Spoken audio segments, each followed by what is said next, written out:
E antes da palestra de abertura deste evento, passamos a uma pequena apresentação sobre o palestrante, professor Dr. André Ferrer Pinto Martins, da UFRN.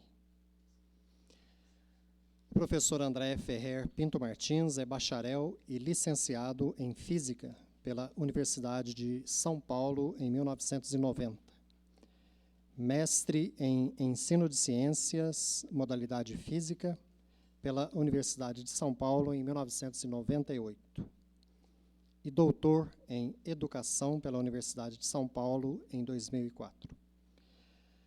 Realizou estágio pós-doutoral na University of Leeds, no Reino Unido, entre outubro de 2013 e setembro de 2014. E na Universidade de São Paulo, entre agosto de 2019 e julho de 2020. Atualmente é professor titular da Universidade Federal do Rio Grande do Norte, UFRN, e líder do grupo de pesquisa Ensino de Ciências e Cultura.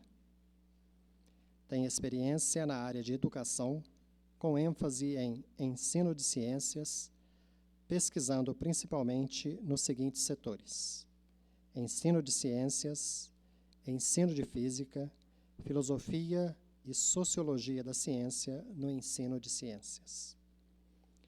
Atuou entre janeiro de 2010 e julho de 2013 como coordenador institucional do programa PIBID na UFRN e no biênio 2016-2017 como vice-coordenador do programa de pós-graduação em educação também da UFRN. Atualmente é membro da Comissão de Ensino da Sociedade Brasileira de Física e interessa-se particularmente pelo conceito de tempo. Com muita honra, convidamos o professor Dr. André Ferrer Pinto Martins para proferir a sua palestra História, Filosofia e Sociologia da Ciência no Ensino e na Pesquisa em Ensino de Ciências, nesta cerimônia de abertura do segundo encontro sul-mineiro em História, Filosofia e Ensino de Ciências.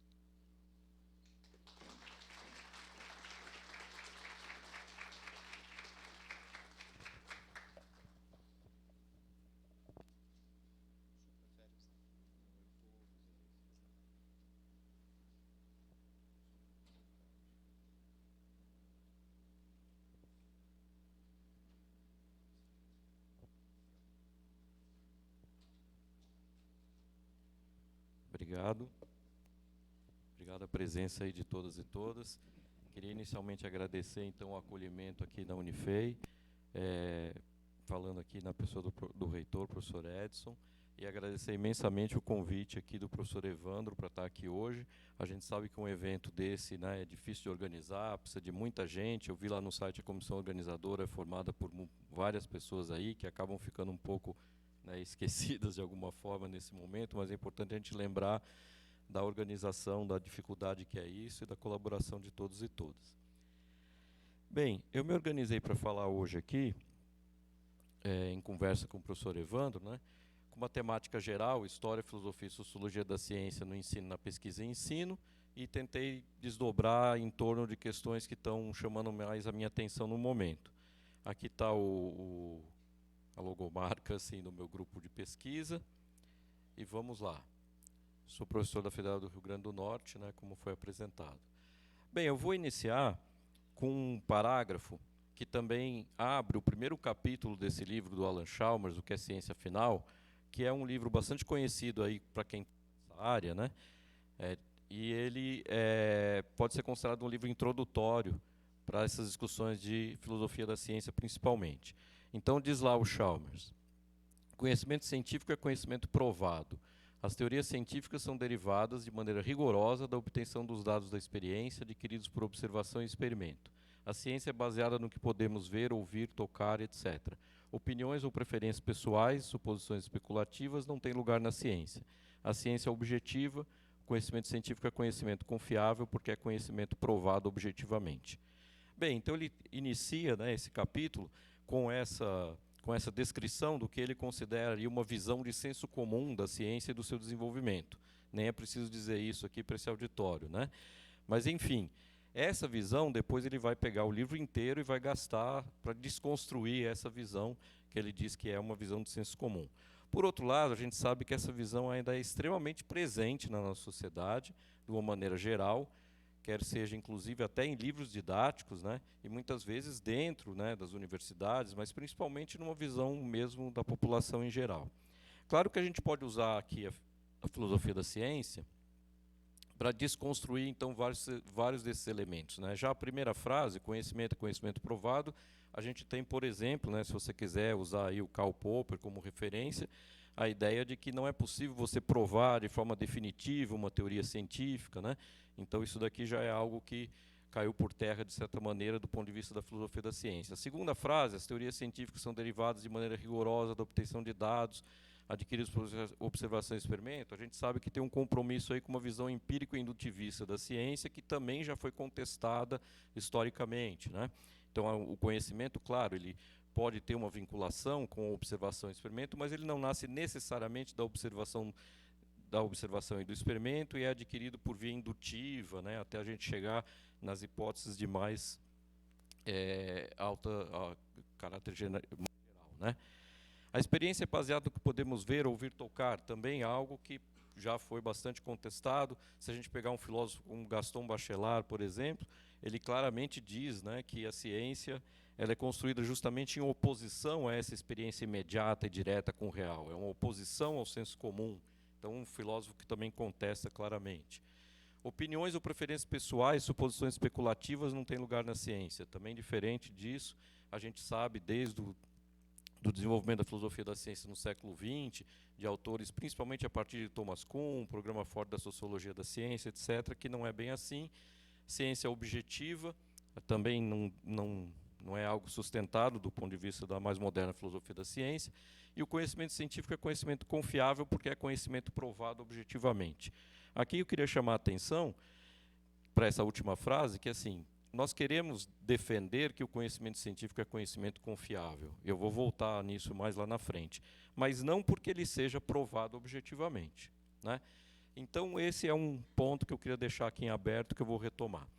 Mas a questão aí, eu estou partindo dessa fala do Chalmers nesse livro, para dizer, bom, em parte, a preocupação desse campo da história, filosofia e sociologia da ciência no ensino de ciências, em parte, é um campo que vem se dedicando há décadas, né, por meio dos seus estudos e pesquisas, para desconstruir essa visão do ponto de vista do ensino, seja na educação básica, seja em nível universitário, seja na pós-graduação. Então, parte do que eu gostaria de colocar aqui para vocês, a partir disso, é a perspectiva que a nossa área trouxe na tentativa dessa desconstrução. Então, eu vou, a partir desse trecho do Chalmers, tratar de 3 temas. Em primeiro lugar, justamente falar da história, filosofia e sociologia da ciência no ensino. É importante esse no ensino. Não estou falando da pesquisa em si, em história e filosofia, mas da vinculação com o ensino. Em segundo lugar, também tendo como referência o trecho do Chalmers, a gente poderia se perguntar, bom, se aquilo ali é a visão de senso comum da ciência, existe uma versão correta, né, uma interpretação do que é a ciência, do que ela deveria ser, que referencial poderia fornecer para a gente uma perspectiva, então, mais robusta, mais adequada de ciência? E aqui eu vou trazer um referencial epistemológico em particular, não porque ele forneça essa visão, mas porque é um referencial com o qual tenho trabalhado e que eu acho que ilumina bastante as críticas que a gente pode fazer àquela visão tal como foi colocada. E, por último, eu queria falar, bom, o Chalmers está colocando aí uma visão de senso comum estereotipada, mas essa visão, como eu falei, está muito presente, né, atualmente, e como sempre esteve, talvez. E a gente poderia se perguntar, no contexto atual, né, como é que fica, diante disso, a percepção pública da ciência, né, e a gente está vivendo um momento muito marcado pelos movimentos chamados negacionistas, né? E a ciência está aí de novo é a bola da vez, de certa maneira, em relação a muitos aspectos que estão envolvidos nesse contexto atual que a gente vive em nossa sociedade. Então eu vou tentar aqui, combinei com o Evandro aí o tempo aí que eu tenho de fala, né? Mas não dá para detalhar muito como eu gostaria, mas eu vou tentar passar por esses 3 temas, vamos chamar assim, tendo como referência esse parágrafo do Chalmers, que eu apresentei inicialmente. Então, sem mais delongas, indo aqui para o primeiro tema, que é a História, Filosofia e Sociologia da Ciência no ensino. Aqui eu vou fazer um apanhado breve, só porque eu acho que, assim, pensando no público, né, que o Evandro me falou, que seria esse público, eu acho que vale a pena passar um pouco por essa percepção do que é esse campo, essa área de pesquisa, né, e quais os principais, sei lá, resultados que a gente tem ao longo do tempo, mas de uma forma bastante sintética. Bem, então, esse campo é uma sub-área de pesquisa que já é consolidada desde, pelo menos, aí, meados da década de 80 do século passado, e que a gente percebe isso através dos eventos, como o Simpósio Nacional de Ensino de Física, Encontro de Pesquisa e Ensino de Física, mais para frente os ENPECs, Encontros Nacionais de Pesquisa em Educação e Ciências, dissertações, teses, publicações variadas, sessões específicas em periódicos. É uma sub-área, eu estou chamando de sub-área porque eu estou pensando na grande área de pesquisa e ensino de ciências e a sub-área de História, Filosofia e Sociologia no ensino. Então, é uma sub-área bastante consolidada. A gente tem algumas marcas de constituição dessa sub-área. Então, por exemplo, eu vou citar duas delas aqui. A primeira marca são as chamadas razões para a utilização didática da História, Filosofia e Sociologia, ou simplesmente História e Filosofia da Ciência. Ficou muito conhecido como HFC, né, História, Filosofia. Sociologia entrou um pouco depois, mas eu prefiro usar o HFSC, mas para falar fica mais fácil falar HFC, História e Filosofia, todo mundo já entende. Mas é importante a gente destacar o papel da sociologia. Então, as razões para a utilização didática e as dificuldades e desafios para essa utilização didática. Então, a minha pergunta é, o quanto avançamos especificamente em relação a essas duas questões, que são marcas da constituição da área, ou desse subcampo, se você preferir.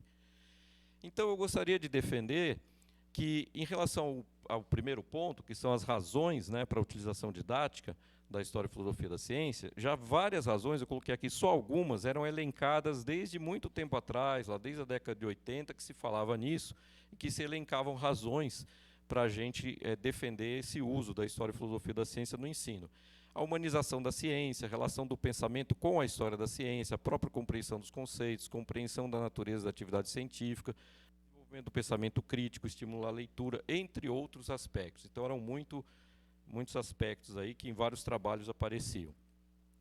A pergunta que eu faço é, isso era uma espécie, vamos dizer assim, de profissão de fé ou se sustenta em dados de pesquisa? Né? Existem dados de pesquisa da nossa área que sustentam essas coisas ou é muito mais um desejo de quem gosta e quer contribuir com o trabalho nesse campo?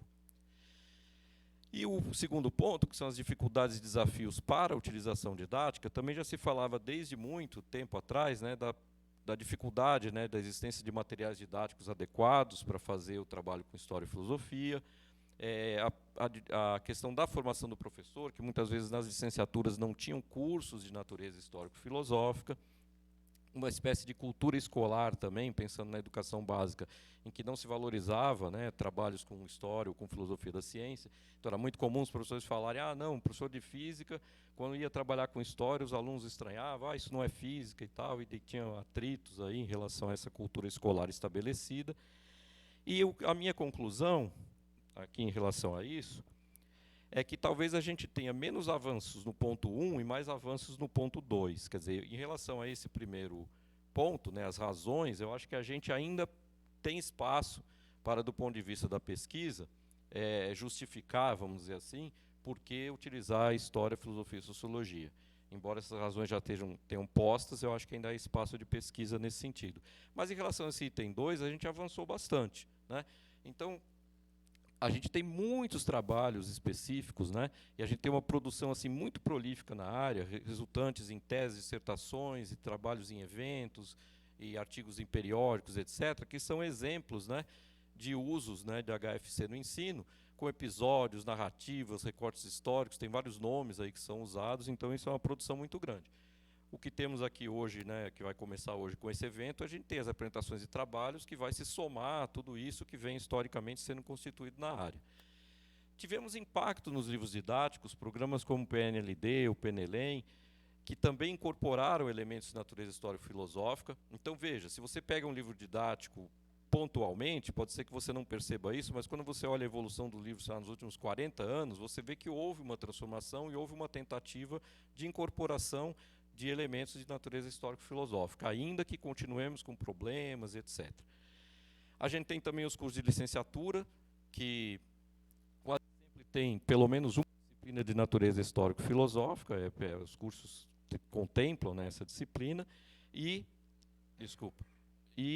os documentos oficiais de educação. Então, você tem tanto no PCN, por exemplo, como no documento mais atual, a Base Nacional Comum Curricular, se apresenta uma visão de ciência, que a visão de ciência é o conhecimento provisório, uma construção humana e tal, tem sempre um discurso que envolve a perspectiva de um certo reconhecimento de aspectos que são defendidos por quem trabalha nesse campo da HFC no ensino. Bem, por outro lado, a gente pode dizer que também ainda existem certos fossos, né, que se abrem ou se mantêm praticamente inalterados. Por exemplo, nas licenciaturas, você tem um certo fosso entre as disciplinas de natureza histórico-filosófica e as demais. Às vezes, a disciplina de natureza histórico-filosófica tenta desconstruir uma certa visão de ciência que as outras disciplinas estão trabalhando com essa visão, que a disciplina de História e Filosofia quer desconstruir. Outro fosso que se mantém ou se abre é na própria pesquisa entre historiadores da ciência e pesquisadores em ensino. A própria historiografia da ciência avançou muito nesse período, se tornou algo mais específico sobre vários aspectos, e isso talvez tenha afastado um pouco até os historiadores, em parte, né, dos pesquisadores em ensino de ciências. E nos documentos oficiais, a gente continua com essa importância que é apontada para a perspectiva histórico-filosófica, uma certa visão de ciência, só que essa importância é apontada naquele texto inicial lá dos documentos, porque quando você vai depois mais para frente, aquilo acaba não sendo incorporado mesmo. Se você pegar, por exemplo, a base, quando você vai lá para as habilidades, para aqueles quadrinhos, acaba não incorporando tanto essa perspectiva, mas que está lá, se você ler o texto introdutório, ela está lá. Bem, então, aqui, eu queria chamar a atenção também, esse é o último slide aqui dessa parte, que a filosofia e a sociologia também acabaram, de certa forma, um pouco abandonadas. Às vezes a gente está com uma preocupação bastante grande com a história, mas a filosofia, e principalmente a sociologia, nesse grupo, ficando um pouco abandonada. E a minha pergunta é: que história e que filosofia a gente deve levar às salas de aula hoje, né? Quem são os nossos estudantes? Então, a gente tem um contexto muito diferente de quando essas coisas começaram a ser discutidas lá atrás, né? O contexto das redes sociais, a existência das bolhas, fake news, a gente vai falar um pouco aqui os negacionismos. E aí, fechando essa parte, eu vou trazer aqui uns trechos de um editorial que o professor Ivan Gurgel, lá da USP, publicou no Caderno Brasileiro de Ensino de Física há alguns anos, onde ele chama atenção para o papel político que tem a história das ciências, e também isso aqui que vai ser muito forte aqui na minha fala, porque ele diz: contudo, os estudiosos das ciências deixaram a sociedade carente de um discurso que a valorizasse. Porque a ideia é a seguinte, vou sempre retomar lá aquele parágrafo do Chalmers, né? Quando a gente quer desconstruir aquela visão de senso comum, então a gente fala: não, o conhecimento não é provado, o conhecimento é provisório, a ciência é feita por seres humanos e ela não é neutra, tem um aspecto político. Então, talvez, né, a gente acabe muitas vezes construindo um discurso que parece mais um combate à ciência e que acaba muitas vezes desvalorizando, ou aparentemente desvalorizando, esse conhecimento. Então, deixar isso aí já como o aspecto, então, para a gente deixar em suspenso, para relacionar aqui com outras coisas. Mas então fechei aqui a primeira parte, que era pensar o seguinte: bom, então estamos aqui numa área de história, filosofia e sociologia da ciência no ensino, né, feita por pesquisadores que têm as suas especificidades e que, em parte, nos vários níveis e modalidades de ensino, tenta desconstruir aquela visão de senso comum. E aí, partindo para o segundo ponto aqui da minha fala, então, deixa eu só ver o meu tempo aqui. Partindo aqui para o segundo ponto, eu tinha comentado com vocês, tá, mas então será que tem um referencial ou específico que a gente pode usar para tentar problematizar aquela discussão do Chalmers? Bom, eu diria que a riqueza são o conjunto de autores do campo da filosofia e da sociologia da ciência. Então, eu não acho que um autor em particular ele vai dar as respostas, né, que a gente precisa. Então, eu imagino sempre a ciência como um objeto que está sendo iluminado por vários olhares. Então, aí, nesse sentido, a gente poderia pegar desde o Francis Bacon, o Popper, o Ciclo de Viena, depois a crítica do Thomas Kuhn, o programa Ford da Sociologia da Ciência, aí você tem vários autores como Feyerabend, Lakatos, Laudan, Tolmin e outros, mais recentemente Lorraine Daston e outros. Então, assim, a gente tem que aproveitar esses olhares diferenciados que esses filósofos estão fornecendo para esse objeto que é a ciência. Mas eu estou trazendo aqui um referencial, não para falar que ele é a verdade e a luz, mas é porque eu tenho trabalhado com ele mais recentemente, e eu acho que ele pode nos ajudar aqui a interpretar algumas coisas que eu vou falar em seguida. E eu acho interessante porque ele é um referencial, de certa maneira, diferenciado. Primeiro porque, já vou trazer aqui, né, a principal obra desse autor, Ludwig Fleck. Primeiro, só uma coisa. Quem aqui já ouviu falar do Fleck? Ótimo, olha só como as coisas estão mudando, né? Quem aqui leu o livro do Fleck? Tá, um número menor de pessoas, mas tudo bem, já ouviram falar, provavelmente tiveram aulas sobre ele, alguma coisa assim. Legal. Então, vocês até posso passar, de repente, mais rápido aqui por algumas questões. Bem, então o Fleck é um autor que ele publica a principal obra dele em 1935, então é um autor já antigo, né, já falecido e tudo, e que ele vai ser recuperado, ele fica desconhecido por muito tempo nesse campo da epistemologia, ele vai ser recuperado em 62 por uma citação que é feita pelo Thomas Kuhn no prefácio da Estrutura das Revoluções Científicas. Mas boa parte do que ele está falando, ele antecipa certas teses que vão ser desenvolvidas aqui já ao longo da década de 70 e 80, pelo chamado Programa Forte da Sociologia da Ciência.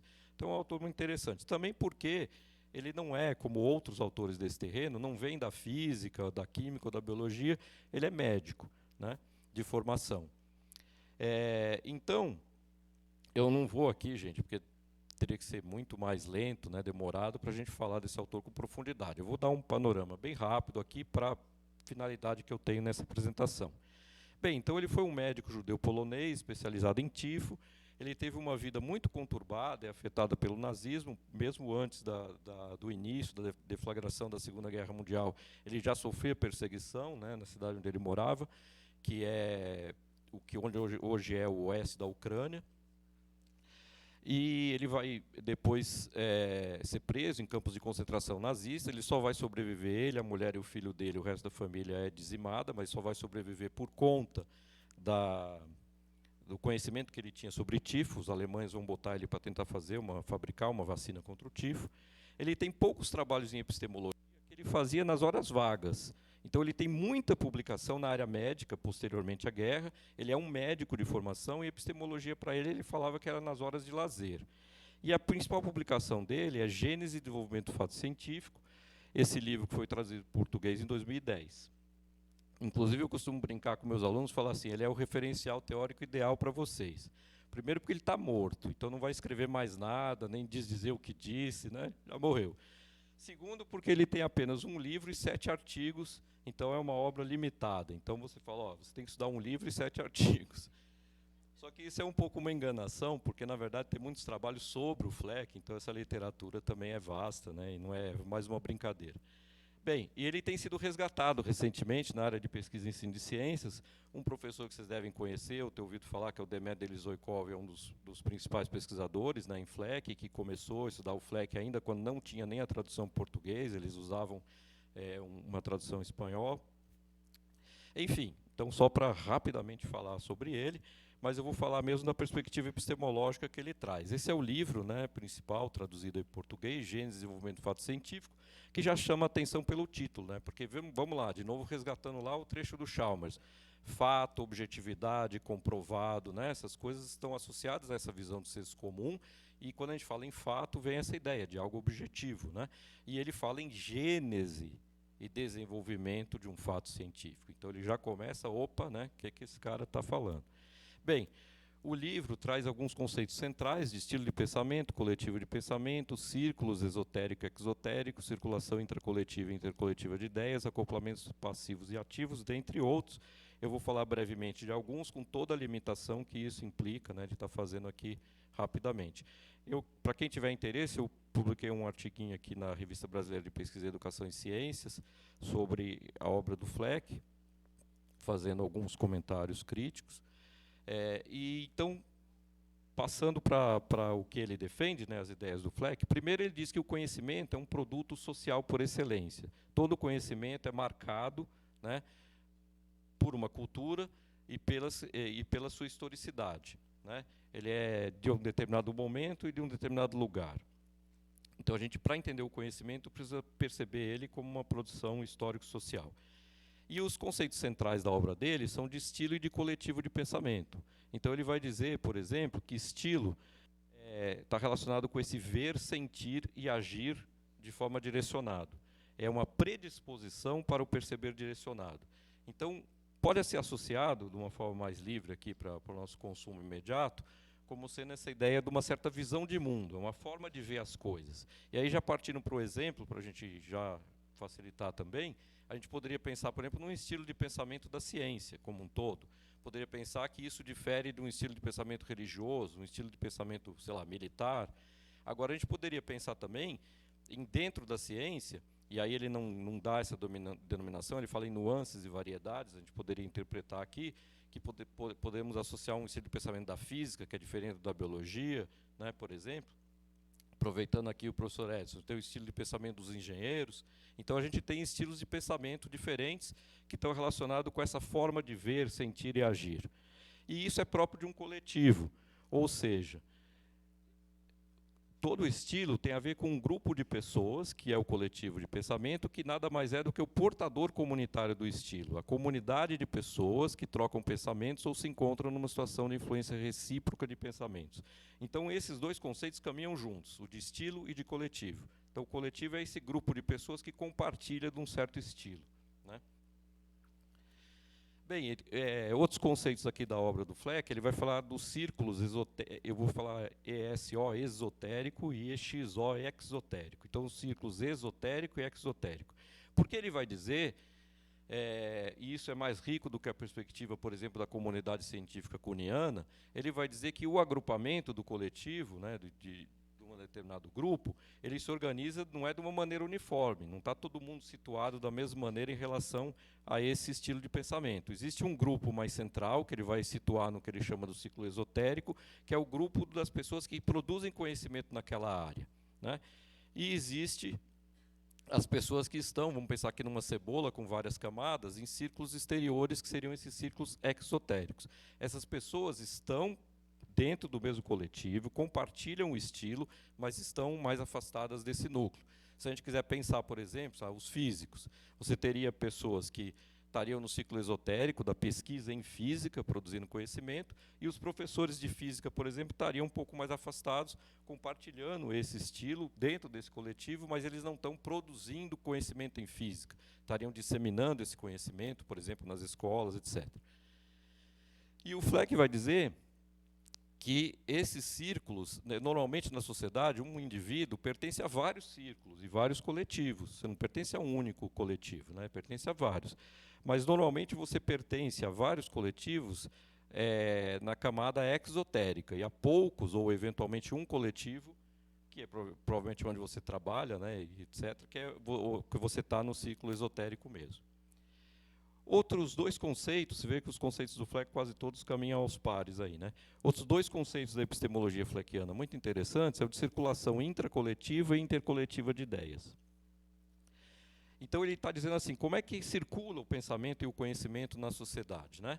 Então, existem duas maneiras. A circulação intracoletiva, como o próprio nome diz, é a circulação de ideias que tende a reforçar o pensamento e o estilo. É a circulação entre os pares, né? Então, essa circulação de ideias faz com que a gente reforce a forma como a gente vê, lembra do ver, sentir e direcionado, que é a ideia do estilo.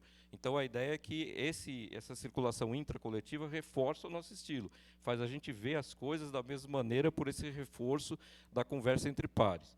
O que é um congresso como esse, se não, do ponto de vista fleckiano, a própria, né, existência aí da circulação intracoletiva?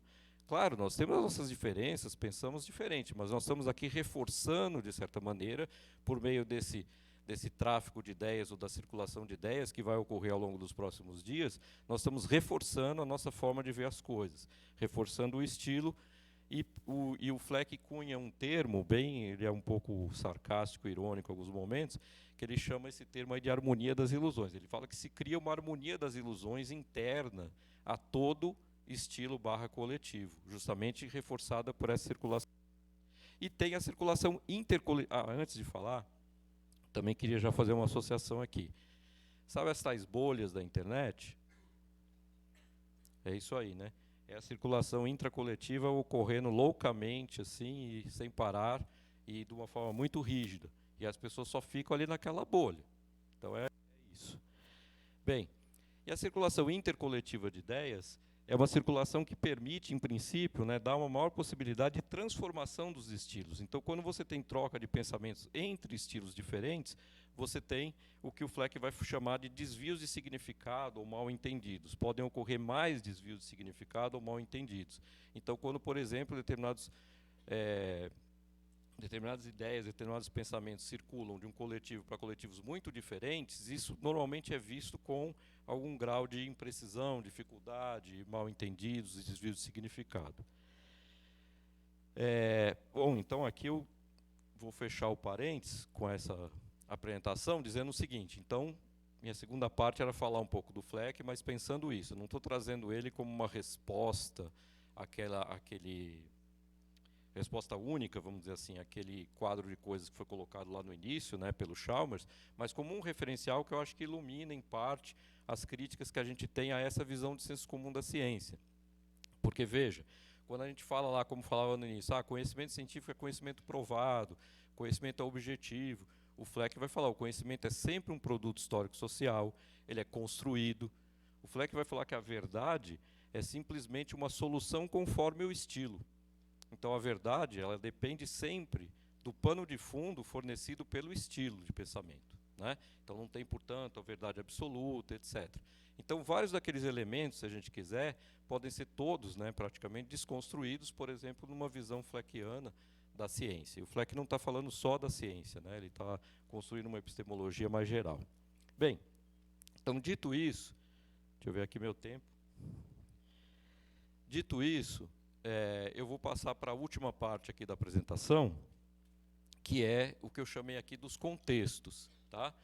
Então, eu queria que a gente refletisse juntos aqui um pouco, a partir do que foi colocado, ou seja, da existência de uma sub-área de pesquisa, com muitos resultados, com décadas, né, de atividade, a existência de referenciais epistemológicos vários, dentre os quais tem esse que eu estou trazendo para vocês. Como é que a gente pensa aí esse contexto atual, esses contextos, desculpa, atuais, em que a gente está aí numa situação complicada do ponto de vista da percepção pública da ciência, devido principalmente a movimentos negacionistas, e a gente viu, por exemplo, eu vou voltar a falar daqui a pouco, a situação que a gente vivenciou na pandemia, né, de certos ataques à ciência e tal. Bem, eu poderia abordar isso aqui de várias maneiras, devido também ao tempo e a certa limitação, eu vou tentar escolher aqui um caminho. Bem, então esse contexto político-social recente... Eita, agora o negócio passou totalmente aqui. Dei o spoiler aqui. O contexto político-social recente, com a ascensão da extrema-direita, a existência de fake news, pós-verdade, negacionismos, trouxe à baila a necessidade de compreendermos o que é ciência e como a ciência funciona. Então, é isso que eu queria chamar a atenção. Veja, às vezes parece que a gente está discutindo história, filosofia da ciência, parece uma coisa assim das universidades, né, de uma certa elite pensante, uma coisa que ocorre lá nas pós-graduações.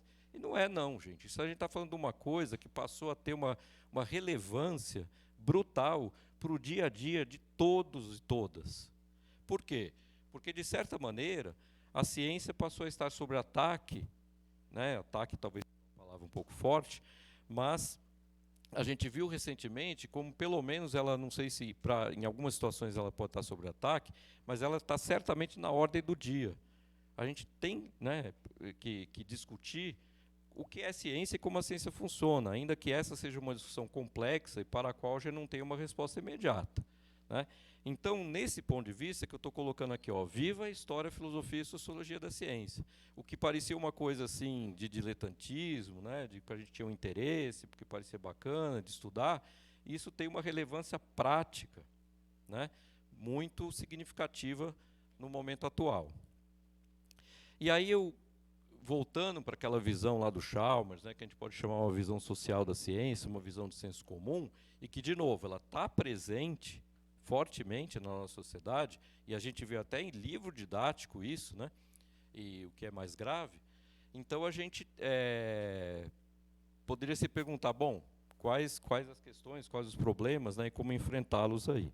E eu vou fazer isso discutindo rapidamente agora, por conta aqui do tempo também, 4 pequenos exemplos desses contextos e dessa situação que a gente está vivendo. Então, rapidamente, eu vou falar aqui das diferenças ou não das falas sobre a ciência na CPI da Covid, são exemplos, tá? De um documento específico sobre a percepção pública da ciência, do terraplanismo, que virou um termo pejorativo, e da cientificidade da psicanálise. Bem, e tem um aqui. Então, as diferenças ou não das falas sobre a CPI da Covid, isso eu comecei a trabalhar uma atividade com meus alunos da pedagogia, eu atualmente um dos cursos que eu trabalho é ensino de ciência lá na pedagogia. E uma atividade que eu faço com os alunos, e alunas, é o seguinte, eu separo, né, porque a CPI da Covid tem muitos vídeos, né, na internet sobre a CPI da Covid, eu separo alguns vídeos, alguns trechos e tal, e já específicos, né, que eu já observei, pedindo para elas analisarem qual é a visão de ciência que aparece nesses vídeos. Porque a gente sabe que foram chamadas ali pessoas para depor, né, como convidados, outros eram testemunhas, os políticos também falaram. E eu trouxe aqui uns exemplos, né, aqui na esquerda a gente tem a Anise Yamaguchi, que falou na CPI da Covid, e acho que é Mayra Pinheiro o nome dela, ficou conhecida como Capitã Cloroquina. E essas duas, elas defendiam o uso da cloroquina, né, para o tratamento da Covid, o tratamento precoce. Então, elas foram lá e faziam uma defesa que eu diria que talvez dentro do... Vou começar a usar um pouco aí de vez em quando uns termos fleckianos. Dentro do estilo /coletivo da ciência, fosse uma visão minoritária. Do lado direito, a gente tem aqui a Luana Araújo, que era infectologista, e a Natália Pasternak, que é microbiologista. E elas fizeram uma defesa mais enfática da ciência, né? Então, o que a gente viu na CPI? A gente viu que, primeiro, de novo, aquilo que eu estou tentando trazer para vocês, o que é ciência, como a ciência funciona, estava aqui, acontecendo o tempo inteiro, ao vivo e a cores, e afetando a vida de milhões de pessoas. E o que a gente via nas falas, primeiro, que havia sempre um discurso de autoridade, as pessoas falavam, porque eu me formei em tal lugar, eu publiquei em tal periódico, sempre puxando para si um certo discurso de autoridade, e aí não tinha nem tantas diferenças, né? Mas também o que estava em jogo era um entendimento que, por trás, existia ou deveria existir muita filosofia da ciência. Porque quando se defendia, por exemplo, a definição de políticas públicas em função de casos anedóticos, do tipo, o meu tio usou cloroquina, logo a cloroquina funciona. E quando a gente via o outro lado dizer, não, peraí, existem testes, né, duplo cego, não sei o quê, e tem alguns periódicos que são mais qualificados do que outros, e tem uma comunidade, tem a revisão pelos pares. Então, o que está em jogo aí? Veja, de novo, pensando um pouco aí a partir do Fleck, né? Existe um coletivo, estilo, que tem determinadas formas de fazer as coisas. Isso não significa que não haja profundas divergências, é isso que eu queria chamar a atenção. Porque o que a gente tinha era que, em nome da ciência, se falaram coisas muito diferentes. Todas ali estavam falando em nome da ciência e falando coisas muito diferentes. E talvez, se a gente tivesse um pouquinho mais de formação básica, né, em termos de filosofia da ciência, seria mais fácil e importante que as pessoas tivessem um olhar crítico para o que estava sendo dito, né? E eu vou voltar a falar especificamente dessa personagem aqui, Natália Pasternak, um pouco mais para frente. E outra coisa que chama atenção, que me chamou a atenção, que faz parte da atividade que eu faço lá com meus alunos, é o seguinte, a coisa complicava ainda mais quando a gente ia para os políticos. Porque aí, gente, me desculpa, mas assim, é esquerda, direita, em cima, embaixo, centro, a divisão era a mesma, e era uma visão muito ruim. A visão de que, assim, falavam inclusive isso explicitamente, quando a ciência fala, a política se cala. Só que todos falavam isso. E cada um chamava para si o seu cientista de estimação, para defender o que ele queria dizer. E tinha cientista para defender todo tipo de coisa. Então, sabe aquela história da visão, né, de que a ciência é política, de que a ciência não é neutra, de que a ciência não é objetiva, e bababá? Todas essas coisas aconteciam ali ao vivo e a cores, e isso é um terreno fértil de investigação para a gente discutir essas questões de filosofia da ciência. E era engraçado também, porque ele chamava a atenção para isso, dizendo, olha, aqui a ciência está falando, não é a política. Só que a gente estava ali no templo da política, e a ciência sendo usada o tempo inteiro em defesa de um ou de outro, mas o discurso era que a ciência não era política. e que não se deveria fazer uso político da ciência. Então era uma coisa um pouco paradoxal, e eu acho que é muito rico a gente pensar quais são as diferenças, por isso que eu coloquei aí ou não, né, das falas sobre a ciência na CPI da Covid. E chamando a atenção, portanto, de que a importância da gente ter uma formação não só dos conceitos, das leis, modelos da ciência, mas de filosofia da ciência. E possamos olhar esses discursos, sejam das pessoas que testemunharam, dos depoentes ou dos políticos, de uma forma mais crítica, né? Eu acho que a filosofia da ciência nos dá elementos para isso. Bom, eu ia falar um pouco aí também do FLEC, mas eu acho que vai, senão eu vou tomar muito tempo. Mas veja, está em jogo todas aquelas questões que eu trouxe ali do FLEC, né? Quem é o coletivo, qual é o estilo de pensamento, né, associado a um determinado grupo ou outro, a circulação de ideias que estava acontecendo o tempo todo nesse momento, né, na sociedade, e por aí vai. Bem, eu até coloquei aqui, uma boa dose de história e filosofia da ciência cairia muito bem. O segundo ponto, dos 4 exemplos que eu falei que ia trazer para vocês, é esse documento aqui, é um documento sobre percepção pública da ciência. Foi uma pesquisa organizada pelo Instituto Nacional de Ciência e Tecnologia, saiu acho que há uns 2 anos, se não me engano, 1 ano e meio. Se você quiser procurar, isso é facinho de achar na internet, Confiança na Ciência no Brasil em Tempos de Pandemia, resumo executivo. É um documento bem pequeno, tem umas 20 e poucas páginas, e bem, assim, são gráficos e tabelas, ele é bem sintético, isso aqui é só uma síntese mesmo, onde justamente foi feita uma pesquisa sobre a confiança na ciência.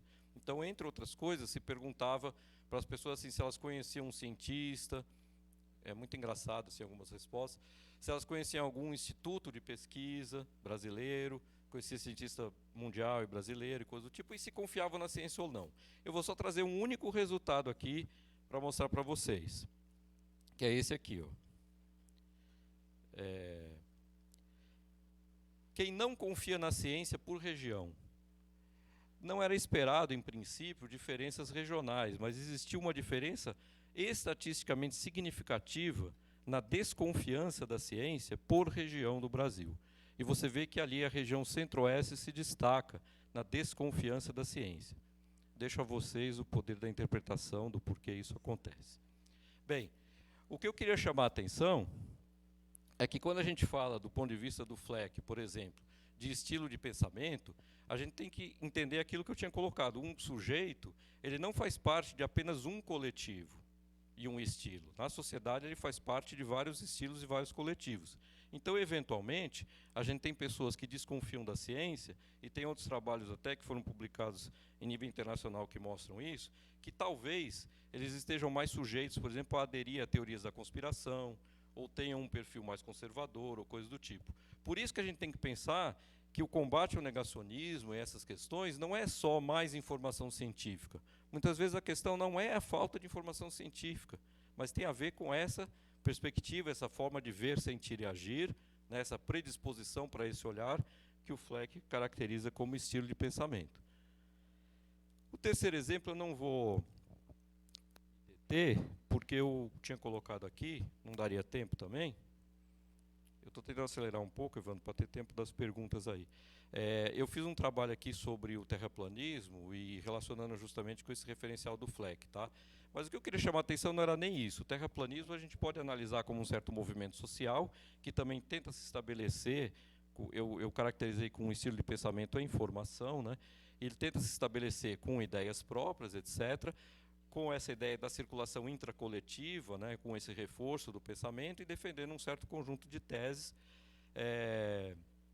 Mas o que eu queria chamar a atenção é como essas coisas também podem mudar relativamente rápido. Até um tempo atrás, antes da pandemia, a gente tinha o terraplanismo como um fenômeno talvez um pouco interessante, engraçado, inusitado, mas ao mesmo tempo, inclusive, pesquisas apontavam que havia um crescimento de pessoas que acreditavam no terraplanismo.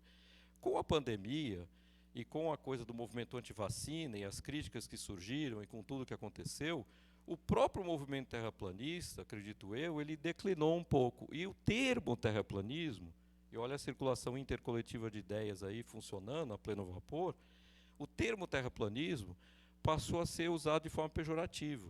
As pessoas falaram, por exemplo, em relação às mudanças climáticas, o fulano é um terraplanista do clima, porque ele nega o clima, né, passou a ser usado quase como sinônimo de uma pessoa ignorante. E isso, se você acompanha também um pouco da política, vê que os próprios políticos têm usado dessa maneira, fulano é terraplanista. Então isso passou a ser, ganhou uma nova conotação. Né? É isso que eu queria chamar um pouco e tem a ver com esse tráfico de ideias também. E por último, é lógico que eu não vou tratar disso que está aqui no título, né, quem me dera, mas assim, eu estou colocando cientificizado da psicanálise só para lembrar de um outro exemplo, que esse talvez seja mais emblemático, que tem a ver com o seguinte, de novo, eu estou querendo chamar a atenção para a importância da discussão atual sobre o que é ciência, né, como é que a ciência funciona, ainda que a gente não vá ter essa entrada para esse assunto, querendo necessariamente demarcar, né? Porque a própria ideia de um critério de demarcação, ao longo da filosofia da ciência do século XX, de certa forma foi sendo abandonado. Né? O sonho da gente demarcar rigidamente, traçar aquela linha, ele foi, de certa forma, sendo abandonado. Só que, o que a gente viu recentemente, eu não sei se vocês acompanharam isso, e mostra de novo que a filosofia da ciência está aí, né, a pleno vapor, ao nosso redor, e que é importante a gente ter uma formação que nos dê elementos para dialogar com esse mundo. Quem conhece esse livro aqui? Pouca gente, acho que já... Bom, estou perguntando de outra maneira. Quem acompanhou a polêmica que ele gerou? Jamais gente, né? Bem, então esse livro, ele foi escrito pela Natália Pasternak, que é aquela... Tinha até a foto dela lá, né? Ela foi na CPI da Covid, apareceu muito nessa época. Ela é uma microbiologista, e que ela fundou um instituto chamado Instituto Questão de Ciência, e ela saiu em defesa da ciência com armadura, né, cavalo branco e tudo mais. E ela escreveu esse livro com o marido, o Carlos Ossi, que acho que é jornalista, né, chama Que Bobagem, Pseudociências e Outros Absurdos que Não Merecem Ser Levados a Sério. A gente pode colocar, de certa maneira, esse livro dentro de um contexto. O contexto é de tentar reverter, rechaçar, combater toda essa questão do negacionismo, né, que surgiu aí com determinados movimentos, seja o terraplanismo, mas o antivacina, o antivax, e com o que ela vivenciou na CPI da Covid, com aquela defesa, né, que a gente estava falando, de argumentos e tratamentos que não eram referendados pela maioria aí da comunidade científica, e ela vai escrever esse livro. Esse livro ele teve um impacto muito grande pela própria projeção que a Pasternak ganhou e pelo teor do livro, que tendia realmente a causar polêmica, né? Então, se vocês, para quem não viu, ele é dividido em não lembro quantos capítulos, mas basicamente cada capítulo é uma crítica a um dos campos que ela determina que é uma pseudociência. Então eles falam de cura quântica, astrologia, homeopatia, bom, eu não lembro agora dos capítulos. Oi? Reiki, é isso? Isso. Tem vários outros tratamentos, que como ela é da área médica, ela está muito preocupada com esses tratamentos que, inclusive, existem ou são referendados no SUS, né? E dentre os capítulos que ela traz, e das críticas que ela traz para defender que são pseudociências e absurdos, como ela diz, que não devem ser levados a sério, ela colocou a psicanálise. Então tem um capítulo lá que é psicanálise, inclusive ela juntou com psicanálise e terapias psicodinâmicas, eu acho. Bom, aí a coisa complicou, né? A coisa complicou por quê? Porque ela mexeu num outro coletivo /estilo que estava muito bem fundamentado, e fundamentado dentro de universidades, fundamentado com publicações em periódicos especializados, com muita gente produzindo conhecimento nessa área, que era uma área que a questão da cientificidade dela pode ser contestada, ou pelo menos debatida, mas a tentativa de fazer essa demarcação, ela acabou, de certa forma, assim, fazendo a defesa da ciência de um jeito que talvez tenha mais prejudicado do que ajudado. E esse é exatamente o ponto que eu queria trazer. Mas veja que o que está em jogo aqui é uma discussão, o que é ciência. E quando a gente vai para esse terreno, envolve também o seguinte: o que nós vamos financiar e pagar, nós todos aqui, botar lá no SUS como algo referendado, né, que a gente vai aceitar, etc. Bem, a resposta veio, né? Então, depois dela publicar esse livro, já um pouco antes, vários grupos, eu estou citando aqui principalmente na figura do Christian Dunker e o Gilson Iannini aqui, que assumiram um pouco à frente essa resposta, eles foram muito críticos aos posicionamentos da Pasternak, né? E, inclusive, eu esqueci de falar um pouco, só voltando aqui um pouquinho, eu esqueci de falar que parte dos argumentos que ela usa, né, em defesa de acusar determinados campos de serem pseudociências e outros não serem, tem a ver com um referencial epistemológico em particular, que é o referencial do Karl Popper. Então, ela adota, basicamente, a perspectiva do Popper, do refutacionismo, né, para dizer o que vai ser ciência e o que não é. E lembremos que o próprio Popper fez uma crítica à psicanálise, né, ele também faz uma crítica ao marxismo e à teoria da evolução, como sendo campos aí não científicos, ou que pelo menos teriam problemas, né, do ponto de vista do critério que ele está usando de demarcação, né, e ela vai usar o Popper, né. Aliás, eu não sei, depois eu posso conversar com a Maria Alice aqui, eu queria entender um pouco por que o Popper tem tanto impacto na biologia. Eu acho que tem razões aí históricas para isso, né, mas o Popper, assim, na biologia, mesmo lá na minha universidade, em outros lugares, eu vejo que ele tem uma presença assim, muito marcante, talvez pelo próprio debate em torno da evolução, né, mas pode ter outros elementos aí. Bom, então ela escreveu um capítulo só, mas o Christian Dunker ele vai escrever um livro inteiro. Eu comprei os 2 livros, li os 2 livros, e a resposta dele é muito contundente. Quer dizer, ele escreve um livro para dizer, inclusive o posicionamento é interessante, porque ele fala, ó, discussão sobre o status epistemológico da psicanálise existe desde que a psicanálise surgiu, lá com Freud e tal. Desde essa época já tem essa discussão. E ele vai dizer, olha, a gente não precisa defender que a psicanálise é ciência. Tem uma parte do livro que ele coloca, nem ciência, nem pseudociência. E ele fala, continuemos a discutir o status epistemológico da psicanálise, mas certamente ela não tem essas características que a Pasternak está falando. E ele vai trazer robustos argumentos, né, em defesa do que ele está colocando, e justamente uma crítica, ele vai dizer que aquela crítica do Popper já foi superada, ele traz os autores, traz as discussões todas, mas veja, o que eu queria chamar a atenção, para além aqui do debate, né, que está acontecendo nesse momento, já está até arrefecendo um pouco, mas aconteceu há pouquíssimo tempo, né, a gente vê uma situação que está envolvendo livros de ampla divulgação, veja, de ampla divulgação, então isso aí está presente na nossa sociedade, as pessoas estão lendo, e por trás tem muita discussão de filosofia da ciência.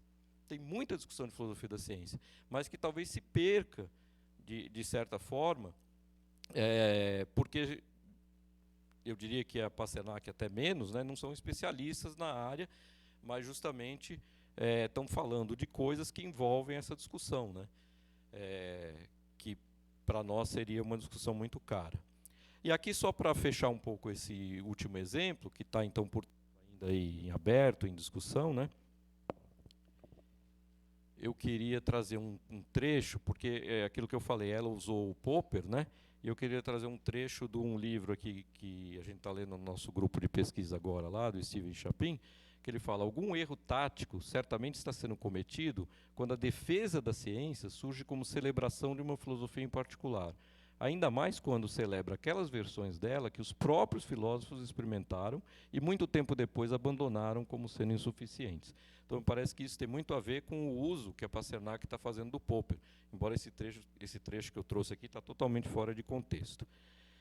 Bom, e aí já encaminhando aqui para o meu final, eu queria dizer que nós estamos, do meu ponto de vista, também diante de 2 desafios, né?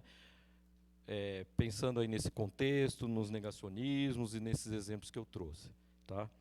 O primeiro desafio é como é que a gente problematiza o negacionismo, mas sem reforçar visões ingênuas e repletas de equívocos da ciência, sem reforçar o que o Chalmers colocou lá no primeiro slide. Né? Como é que a gente combate o negacionismo, mas não precisa, para combater o negacionismo, falar, olha, a ciência é objetiva, ela tem a verdade, ela prova tudo. Né? A gente não pode assumir essa posição, que é a posição lá do Chalmers, e que é uma posição considerada ingênua e, do ponto de vista da filosofia da ciência, equivocada e superada. Então, como é que a gente combate o negacionismo sem fazer isso? Né? Como é que a gente combate, por exemplo, o terraplanismo? Eu costumo até falar com os alunos da pedagogia. O pessoal, terraplanismo é bobagem, onde já se viu, isso é besteira. Eu falei, tá, gente, vocês são capazes de ensinar para os seus alunos lá do ensino fundamental 1 por que a Terra é redonda e quais as evidências históricas nós temos disso? Ou também vira uma profissão de fé, assim, de você falar, a Terra é redonda, fica quieto, calha a boca. Não pode ser, a gente não pode assumir uma posição autoritária e nem que eleve a ciência a ser uma ideologia, né? Então, eu diria que aqui existe um risco, que é o risco do cientificismo, né? Que, de certa forma, Pasternak acabou, do meu ponto de vista, fazendo. Quer dizer, então, você vai fazer uma defesa da ciência, mas você carrega nas tintas e assume uma posição epistemologicamente complicada, que é conhecida, inclusive, com esse cientificismo. E o outro lado da mesma moeda, que seria o outro desafio, é como é que a gente desconstrói visões ingênuas e repletas de equívocos, mas sem desvalorizar o conhecimento científico e fortalecer movimentos negacionistas. Porque a ideia também é a seguinte, quando a gente vai destruir aquela visão lá do Chalmers, lá do início, pode ser, lembra que eu falei da frase do Ivan Gurgel, a gente acabar trazendo uma visão de ciência que desvaloriza a ciência. Então, como é que eu desconstruo essa visão, mas sem desvalorizar o conhecimento científico? Você falou, a ciência não pode provar definitivamente as leis e teorias, ela não é totalmente objetiva, ela está vinculada a questões políticas e econômicas, é um conhecimento provisório. Daqui a pouco a gente vai desanimando, assim, né? Falar assim, bom, então a ciência é igual à opinião, a ciência comum? Não, não é, espera lá. A gente pode desconstruir aquela visão de ciência, mas é preciso e necessário colocar algo no lugar. Então, aqui o que eu estou colocando é o risco também do relativismo extremo. A gente relativizar aquela posição, aquela visão de ciência e ficar naquilo, né? Eu acho que é preciso a gente compreender, de novo, lá a partir do Chalmers, que a ciência é um conhecimento confiável, mas não porque ele é provado objetivamente, mas porque, na maioria dos campos, talvez em boa parte dos campos, ou se não em todos que a gente tenta historicamente desenvolver o conhecimento, é o melhor que a gente tem. E a gente pode confiar compreendendo a história, compreendendo como ele foi produzido e compreendendo as críticas que devem ser feitas. Bem, então, encaminhando aqui para o meu final, porque o que acho importante ter as perguntas também, uma pequena pausa aqui para refletir com uma última provocação. É o seguinte, em que medida estamos dispostos a enfrentar o terraplanismo, o movimento antivacina, mas aceitamos numa boa a astrologia? E veja, não estou querendo aqui fazer o que a Pasternak faz, de fazer aqui, ó, demarcação, daqui para cá, não é isso. Mas o que eu estou dizendo é o seguinte, pensando um pouco no Fleck, nos estilos de pensamento, na circulação de ideias, dizer o seguinte, claro que a gente sabe, a gente aqui da História e Filosofia da Ciência, que a astrologia e a astronomia, durante a maior parte da história, eram a mesma coisa, né? Kepler fazia mapa astral e por aí vai. Então, a gente sabe que esses campos, a astrologia hoje, essa coisa dos signos, do mapa astral, ela se separou da astronomia não faz tanto tempo assim, do ponto de vista histórico. Mas o que eu quero dizer aqui é o seguinte, o que eu vejo é que pessoas falando que terraplanismo é uma bobagem, onde já se viu pregar contra a vacina, mas logo em seguida fala assim, você é capricorniano, e assim, não vê nenhum problema com isso. E eu acho que não é bem assim. Talvez, se a gente usar o termo negacionismo para esse tipo de conhecimento astrológico que circula na nossa sociedade, talvez não fosse nada equivocado. Então, assim, o que acontece? Né? Tem a ver um pouco com a questão com o Fleck, né, que eu falei, que eu trouxe lá do Fleck, da gente pertencer a vários estilos coletivos, a essa circulação de ideias e como é que a gente valoriza certas coisas e muitas vezes não percebe que determinadas ideias ou pensamentos têm a ver com outro estilo. Mas, na nossa cognição individual, eles convivem. Então, finalizando de vez mesmo, que eu estou prometendo faz tempo, duas pequenas frases aqui para resgatar alguns elementos do Fleck, né? Então, a História, Filosofia e Sociologia da Ciência tem uma rica história na área e permanece relevante na atuação da comunidade dedicada ao ensino de ciências, ou seja, deste coletivo de pensamento, né? A gente tem que pensar que um dos objetivos disso é trazer essas pessoas para esse pensar, né? Então, quais os nossos novos desafios? Como ensinar ciências e sobre as ciências, e, portanto, um estilo de pensamento, no sentido fleckiano, no contexto atual? O Fleck diz que as pessoas adentraram um estilo de pensamento, ele chama assim, de uma suave coerção, né? Ele também, um certo tom irônico, diz que assim, o papel do professor de ciências nada mais é, de certa forma, do ponto de vista fleckiano, é introduzir os alunos no estilo de pensamento da ciência. É fazer o que o Fleck chama da condução para dentro, processo de longo prazo, né? Mas que é uma condução para dentro. É ensinar o menino, a menina, a ver com os olhos da ciência, a ver, sentir e agir. É a ideia do estilo de pensamento. Então, essa condução para dentro, no fundo, é o que a gente está preocupado aqui como professor, é em disseminar, e também a gente pode ver a divulgação científica nessa perspectiva, disseminar o estilo de pensamento científico. Do ponto de vista fleckiano, seria um estilo de pensamento. Então, era isso que eu tinha para trazer para vocês. Eu queria ouvir agora vocês, né, a partir aqui da minha fala, e antes agradecer a todos e todas por estarem aqui hoje e me ouvirem.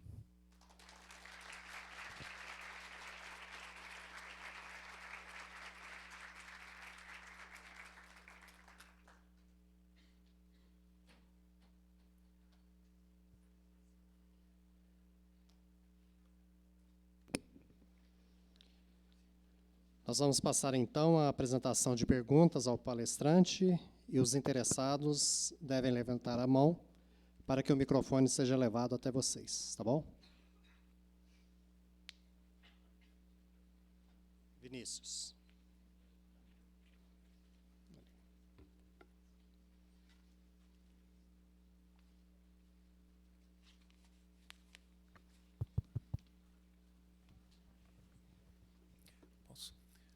Muito boa noite para todos. Professor André, eu sou José Baldinato, do Instituto Federal de São Paulo. Quero agradecer muito pela sua fala, pela capacidade que o professor teve de condensar tantas reflexões interessantes em tão pouco tempo. A respeito dos dois desafios que o professor colocou no final da fala, eu queria saber se o professor já tem uma resposta pronta, sedimentada, né? Eu ficaria muito contente de ouvir, mas se não for esse o caso, eu gostaria de ouvir um pouco mais do professor André sobre como é que o seu grupo pensa uma possível complementaridade das atividades de educação científica e divulgação científica na tentativa de lidar com esses desafios, né? Porque talvez a educação seja uma solução para a maior parte dos problemas que nos afligem, só que ela é de longo prazo, ela custa caro, ela dificilmente se torna acessível para todo mundo.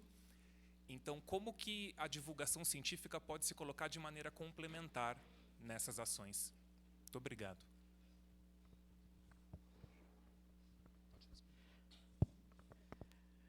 Bem, agradeço aí a pergunta. Bom, não tenho resposta, de fato são perguntas mesmo em aberto, né? Quer dizer, assim, colocações em aberto em relação a esses novos desafios, né? Mas eu acho que assim, a segunda questão aqui de baixo, na verdade, ela remete em parte a essa ideia do próprio ensino de ciência, aquilo que eu estava falando. A gente sistematicamente, né, ao longo das décadas, vem trabalhando, não só do ponto de vista do ensino de ciências, mas se a gente pensar aqui nesse coletivo, nessa perspectiva do uso da história, da filosofia e da sociologia, para que isso se dissemine. Mas eu diria que assim, há muitas limitações, né? A gente vê que mesmo dentro, por exemplo, dos institutos de pesquisa, das faculdades, tem muitas pessoas, às vezes pesquisadores mesmo, que também têm concepções sobre a ciência que, do ponto de vista da filosofia da ciência, são concepções eventualmente superadas, etc. Porque, claro, eles não são pesquisadores dessa área, eles são pesquisadores em física, em química, né? Então, isso é um aspecto aí delicado.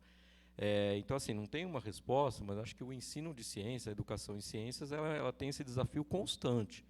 Quando você fala da divulgação, veja, são perspectivas diferentes, né? Então, assim, a educação em ciências, se a gente pensar na educação formal, na escolarização, é um processo de longuíssimo prazo, que você tem certos instrumentos, né? A divulgação é uma questão à parte, um pouco, né? À parte no seguinte sentido, você tem as suas estratégias que são diferentes. Eu acho que o locus é outro também, esse diálogo é com uma pessoa que está ali eventualmente mais distante. Eu acho interessante pensar do ponto de vista do Fleck essas questões justamente, porque assim, na divulgação científica, a gente está falando essencialmente de um coletivo / estilo da ciência que está indo para fora, é um tráfego intercoletivo. E pensar essa dinâmica do tráfico intercoletivo e dos mal-entendidos e desvios de significado que acontecem nesse processo é justamente refletir a divulgação científica numa outra perspectiva. Tem um livrinho sobre o FLEC, que agora eu não vou lembrar o nome, uma coletânea, em que tem um capítulo, eu tenho uma vaga lembrança, assim, se não me engano, que é Bernardo Oliveira o nome do autor, que ele trabalha a ideia de divulgação científica, usando um pouco não só o FLEC, mas outros autores. Então, assim, eu acho que é um desafio mesmo a divulgação, um desafio maior até, de certa forma, do que aspectos relacionados ao ensino de ciências, porque eu acho que é mais fluido essa dinâmica, né, com esse outro que está lá, que você não sabe quem é, etc. Então, como é que você vai calibrar um pouco o discurso, como é que isso vai ser recebido? Uma dinâmica de sala de aula é diferente, né, a coisa é mais próxima ali, etc. Você acompanha por mais tempo. Então, mas eu diria que são dois campos mesmo. Você, assim, está certo nesse sentido. São dois campos diferentes, que acho que os dois dá para pensar a partir do referencial fleckiano, mas são desafios diferentes. Eu não sei, sabe? Eu não sei se eu te ajudei muito aqui na resposta também, mas eu acho que frisar também essa ideia de que o ensino de ciências não é só dos conteúdos das ciências, mas sobre as ciências. Cada vez mais a gente incorpora essa dimensão que a gente gosta de chamar de meta-científica, né, dimensão epistemológica no ensino de ciência. É tão importante quanto ensinar os conceitos, as leis e os modelos. Aqui na frente. Primeiro você. Perdão, boa noite. Professor, primeiramente, muito obrigado pela palestra. É muito bom ter ouvido tudo isso. Eu queria fazer uma pergunta, que na verdade são duas. Eu elaborei a minha dissertação, terminei agora no começo desse ano, e eu trabalhei justamente com negacionismo científico no ensino de ciências. E essas questões, principalmente de nível epistemológico, são muito perigosas até, dentro do campo, principalmente da educação. E conversa vai, conversa vem nos grupos de estudo, na elaboração da dissertação, e a gente eu fico refletindo muito comigo essa questão de uma frase que até o Feyerabend disse, que pode chegar o tempo que a gente tem que dar uma vantagem à razão. Ele falava que não era naquela época, foi uma revisão que ele fez até do contra-método, mas eu fico pensando, será que a gente não está chegando nessa fase, por tudo isso que a gente está passando?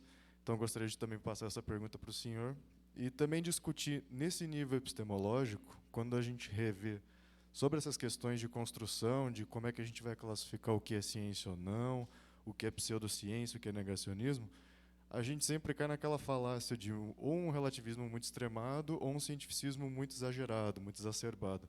E todo mundo se culpando. Tem gente que culpa Latour, tem gente que culpa Popper, então fica essa guerra de quem culpa o outro e, no fim, a gente talvez não saia do lugar, talvez.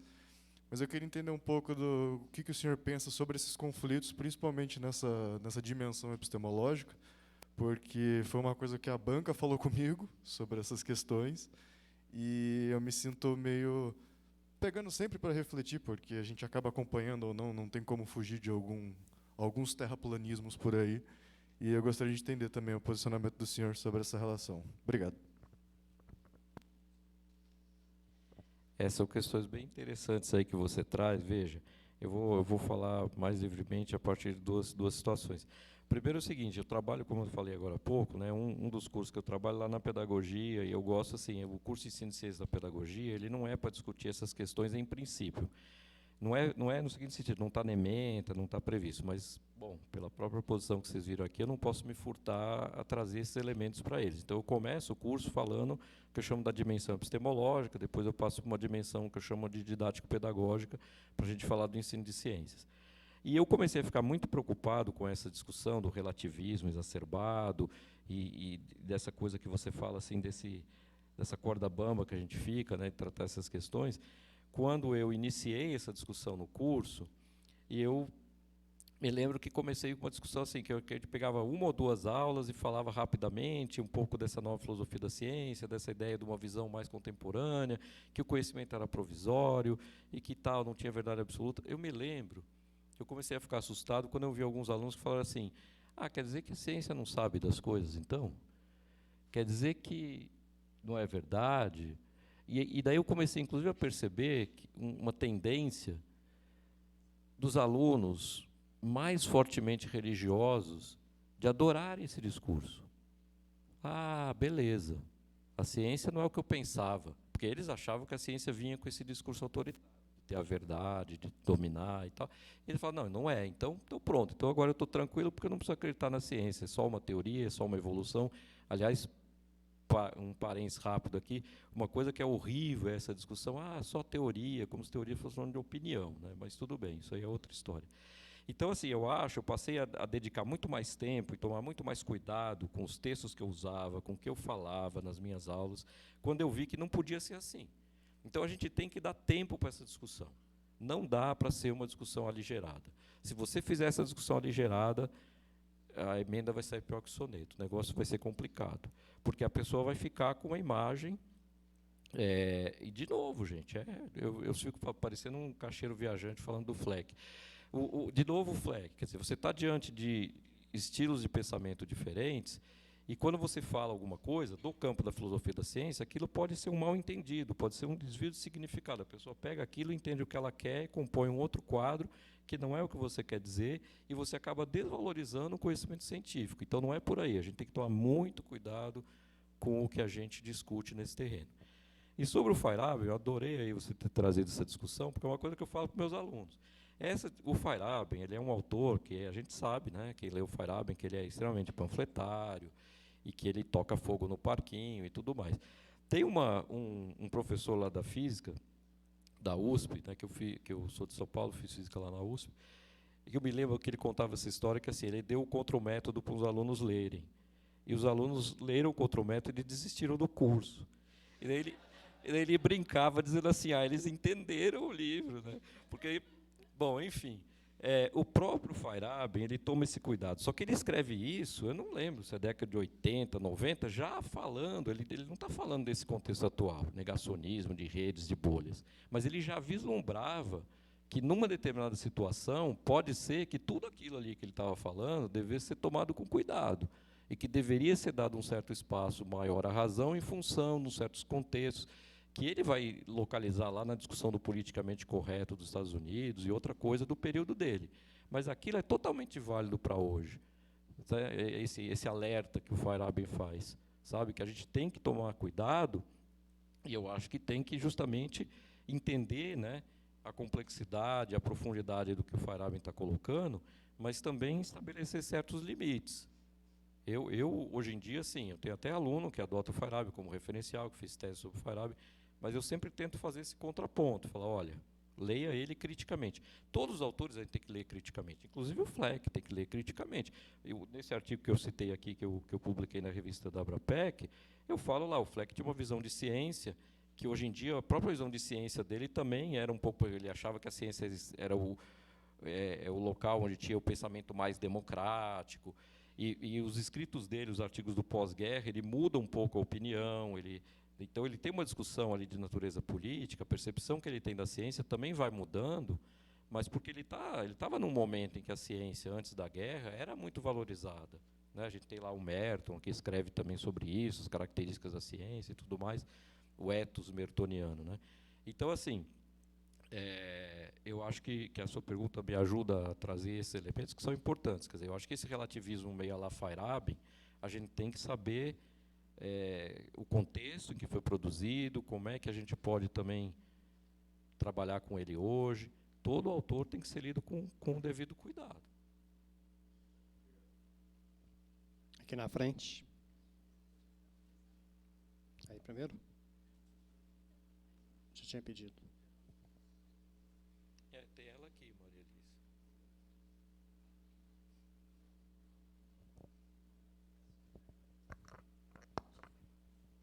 Alô?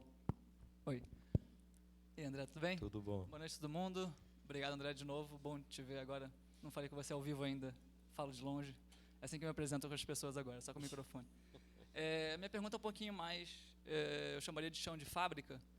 E eu não sei se eu vou te jogar uma bomba, então desculpa já de antemão. Eu conheço muito bem uma instituição tecnológica no Rio de Janeiro, em que o corpo de professores de física do ensino técnico integrado, né, médio e técnico, grande parte dele pega uma abordagem HFSC e recusa muito fortemente, né? Então, para quem não entendeu, eu trabalho nessa instituição, spoiler, e o meu trabalho é, vamos dizer, por 1/3 dos professores me amam, 1/3 me odeia, e 1/3 me estranha, no mínimo, por várias razões. Então, minha pergunta vai numa direção assim de... você chegou a comentar do fosso entre, né, normalmente, disciplinas que têm essa abordagem com outras disciplinas em cursos de formação. E você também deu o exemplo do livro da Natália, né, Pasternak, microbiologista. Eu não vou nem entrar na questão dos cientistas em si, né, da fala deles sobre a própria área no nível mais macro, mas pensando na educação em ciências, né, o quanto educadores em ciência mesmo têm que tomar mais esse espaço, o espaço político, inclusive, né, e um espaço de fala, porque o quanto, por exemplo, desculpa, faltou um exemplo que está na minha cabeça aqui, e em concursos públicos para entrar nessas instituições, para fazer a banca, as pessoas vão lá e tomam o espaço, e tomam a força, e o coletivo maior ganha, e o maior normalmente são as pessoas que não têm essa formação, até onde eu sei, nas realidades que eu conheço. E então, assim, até né, como nós, educadores em ciência, se é que, né, pelo menos eu me considero, quanto a gente tem que tomar um espaço político de discurso, de fala sobre essas questões. Acho que é isso. Se puder comentar um pouquinho. Não, legal, obrigado aí pela pergunta, Herman. Veja, isso é o que eu tinha colocado lá no começo, quando eu falei assim, o quanto a gente avançou, né? Veja, ao longo de décadas, a gente foi conquistando esses espaços das licenciaturas, disciplinas de natureza histórico-filosófica. Inclusive, eu acho que as áreas foram, né, tendo diferentes aproveitamentos disso. A física, ela começa e tal, mais fortemente. Ainda hoje, eu acho que a maioria das licenciaturas em física tem uma disciplina dessa natureza. Depois, de certa forma, historicamente, veio a química. Acho que a biologia vem depois, né? Mas, hoje a gente tem esse espaço relativamente conquistado e reconhecido. Mas, de novo, ficou limitado a esse espaço. Quer dizer, a ideia seria você, talvez, transformar um pouco o currículo do curso como um todo, e não apenas você ter essa disciplina com eventualmente uma pessoa que às vezes nem tem essa formação, mas se interessa e tal, e trabalhar elementos histórico-filosóficos só nessa disciplina. Eu acho que ainda existe uma dificuldade que esse espaço foi conquistado, mas ele fica ali, limitado a isso. Então a gente continua, de certa maneira, um pouco preso a isso. O que mostra que a discussão não é só que a história e filosofia é importante, porque se você não pensar do ponto de vista curricular, o que essas outras disciplinas estão trabalhando de visão de ciência, e você pensar que esses outros professores da educação superior também precisam refletir na visão de ciência com a qual eles trabalham, os materiais que eles usam, etc., veja que a transformação é muito mais profunda e muito mais complexa. Porque não adianta você, que nem eu falei, quer dizer, você desfazer, às vezes, no caso, né, a evolução dos conceitos da física, às vezes é lá no último semestre, o cara passou o curso inteiro construir uma certa visão de ciência que depois o professor vai tentar balançar ali no final do curso. Então é difícil. Eu acho que a questão que a gente tem que pensar é isso, quer dizer, e é muito difícil pela forma como as instituições funcionam, você, né, como é que você elabora esses currículos, né, se você discute ou não com os colegas, os materiais existentes, quando você ainda tem hoje, sei lá, o Halliday ou coisa do tipo sendo adotado, então você vê que é complicado. É complicado, porque os próprios materiais, a formação dos docentes continua ainda muito forte, e desconsiderando esses elementos de natureza histórico-filosófica. Na minha época de graduação, e lá não vou nem falar quanto tempo, eu me lembro dos colegas meus, eu fiz também bacharelado, que os colegas do bacharelado, a gente fazia junto a disciplina, né, de evolução dos conceitos. Eles odiavam essa disciplina. Eles falavam, estou perdendo meu tempo. Eu quero ir lá trabalhar no acelerador linear, eu não quero saber disso. Então, assim, era uma visão completamente diferente da visão que pessoas como eu ou outros colegas passamos a ter da própria física. Mas o mais engraçado também era o seguinte, às vezes você ia lá no cafezinho e tinha uns professores que na sala de aula eles eram extremamente tradicionais e desconsideravam qualquer coisa nesse sentido, mas eles liam história da ciência, filosofia da ciência, daí você ia conversar no cafezinho, era de uma riqueza incrível. Vai entender, né? Porque assim, a questão é que eles não incorporavam isso no que eles pensavam que era ensinar física. Então não basta nem o interesse dele, percebe? Ele às vezes pode ser até uma pessoa sensível para isso, mas ele acha que a da aula é outra coisa. dar aula é uma coisa mais técnica, que ele vai trabalhar ali os conteúdos, as leis, os modelos, e não vai. Interessa esses modelos atuais, não interessa a evolução histórica. Então, veja que complexidade que a gente tem, né? Eu acho que, realmente, assim, às vezes a desvalorização do próprio ensino dentro das graduações é que torna isso mais difícil. Aqui não. Pessoal, é só avisando que vai ter essa pergunta e mais uma, tá bom?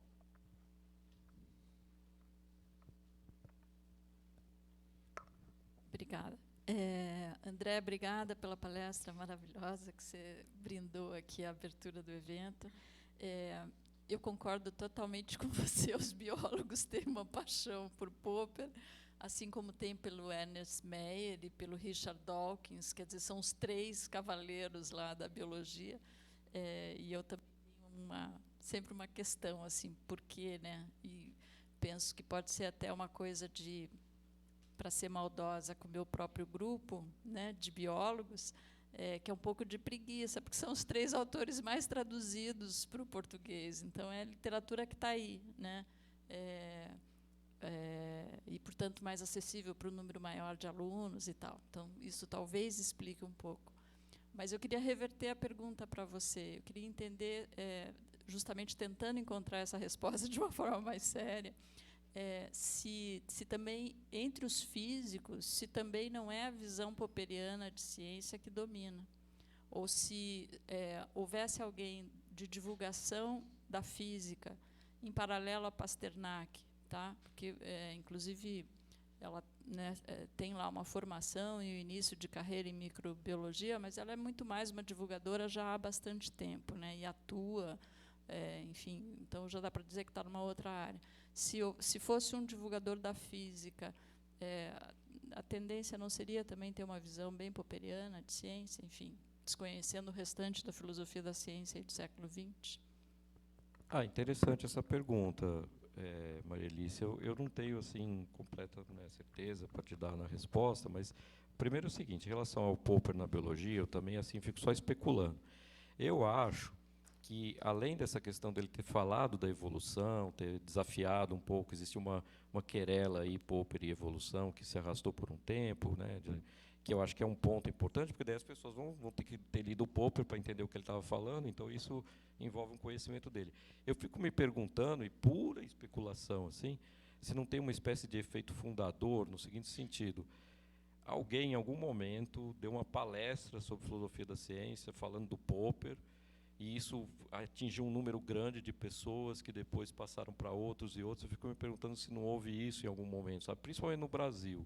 Se não houve assim alguma coisa que, sei lá, na USP, eventualmente, porque é uma instituição mais central, sabe, de repente foi lá falar do Popper e aquilo pegou, não sei. Mas é bem especulativo isso, mas talvez essa coisa da evolução. Em relação ao que você fala, se não seria igual na física, aí eu só posso falar um pouco pela minha experiência e um certo sentimento. Pesquisei sobre isso. Mas eu tenho a impressão de que o Popper não é tão lido entre os físicos como o Thomas Kuhn. O Thomas Kuhn, ele teve um impacto na física assim, muito forte, a ponto de que assim, os físicos quase todos conhecem, ouviram falar de Thomas Kuhn, etc. Assim, então, a visão talvez kuhniana, ela predomine um pouco mais entre os físicos. Inclusive, para quem lê o Thomas Kuhn, assim, quem está fazendo física e lê o Thomas Kuhn, a sensação que dá assim, nossa, eu entendi agora, sabe o que eu estou fazendo? O paradigma, a comunidade, os manuais. Você quer pegar o Halliday e falar, é o manual. E depois que você lê o Fleck, aí você fica com raiva do Thomas Kuhn, assim, achando que ele roubou as ideias do Fleck. Mas depois passa. Mas, enfim, eu acho que entre os físicos é uma impressão, tá? Eu acho que o Thomas Kuhn ele é muito mais lido, comentado e veste, sabe? E talvez por isso ele seja. Eu não sei, eu não imagino um físico escrevendo algo como a Pasternak escreveu e do Popper, sabe? Eu não... Mais uma pergunta?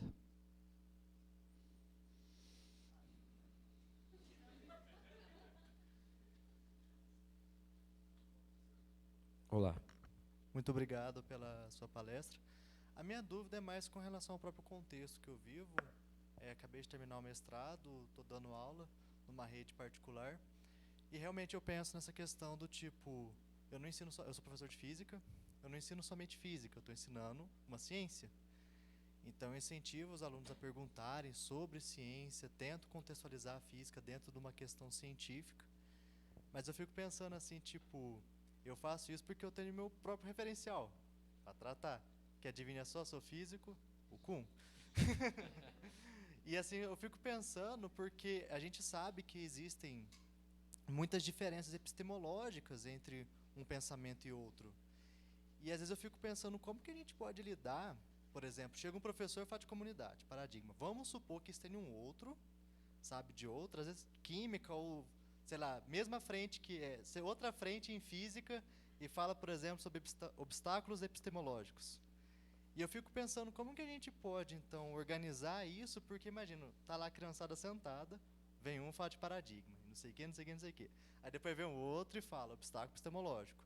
Aí vamos, sei lá, agora eu vou exagerar, já chega no Fayard de falar anarquismo epistemológico, entendeu? Deixa o cientista falar. Como que a gente pode lidar com isso e direcionar um pouco mais essa discussão de ciência para os alunos? Porque às vezes eu acho que porque, por exemplo, quando eu pego o Kuhn para discutir a ciência, é como se eu estivesse dizendo, estou colocando meu óculos teórico, minha lente teórica, e estou olhando para a ciência desse modo. Como que a gente pode fazer para direcionar, para não causar, acho que, certa confusão com os próprios alunos e desacordos, vamos supor, entre os próprios professores, com essa perspectiva de ciência, sabe? Porque às vezes isso me preocupa um pouco, porque realmente eu me garanto ali no meu referencial, mas eu sei que ele também tem suas críticas, entende? E é isso. Muito obrigado. Sim, veja.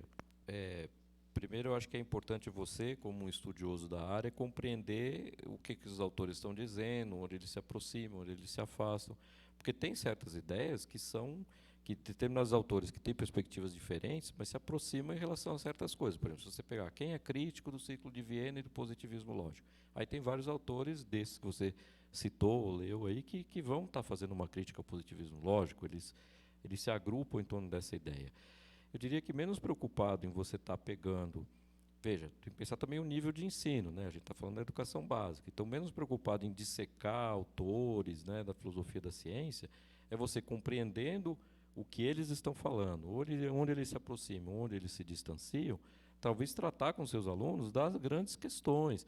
Por exemplo, assim, se você vai discutir entre saber científico e conhecimento cotidiano ou saberes da tradição, aí você pode lançar mão de certos autores que falam sobre isso, mas o tema que você está trabalhando é essa distinção entre ciência e outras formas de conhecimento, ou como a comunidade científica se organiza. Veja que já falei comunidade, você sempre já pega alguma coisa aí, né? Então, mas daí você pode discutir alguns autores que tratam disso, né? Assim, alguma perspectiva que trata disso, sem entrar muito também nesse detalhe, né?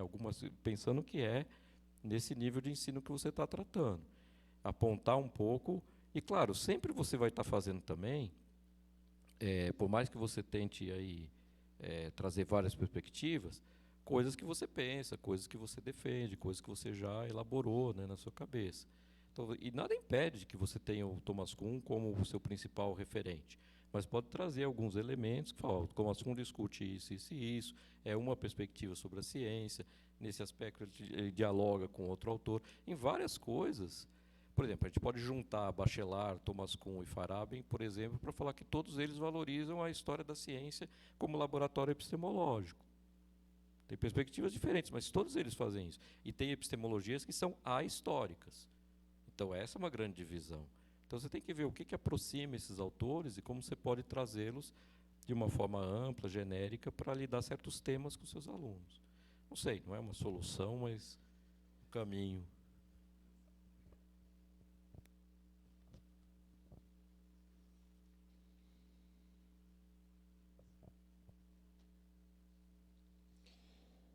A Universidade Federal de Itajubá agradece, então, o professor doutor André Ferrer Pinto Martins, da UFRN, pela realização da palestra História, Filosofia e Sociologia da Ciência no Ensino e na Pesquisa em Ensino de Ciências.